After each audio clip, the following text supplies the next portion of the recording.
Добар ден, градот Скопје континуирано продолжува со инвестиција во делот на инклузивноста на сите наши сограѓани. Овдека денеска и официјално го пуштаме во употреба инклузивното игралиште за деца со попречености, кај што е игралиште направено со адаптирани реквизити за да може дечињата слободно и комотно да ги употребуваат.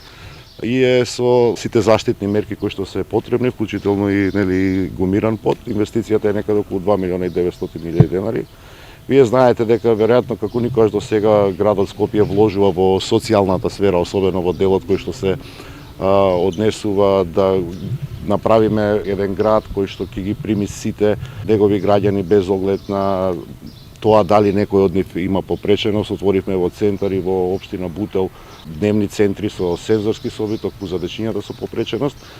Еве сега сме во Карпуш, вложивме околу 2.900.000 денари токму за ова игралиште и ќе продолжиме понатаму во таков тип на инвестиции, затоа што барем додека сум јас градоначелник, јас искрено верувам во тоа дека секој човек, секој граѓанин има право на еднаква шанса, а ние сме должни како институции тие шанси да ги даваме на луѓето. Благодарам.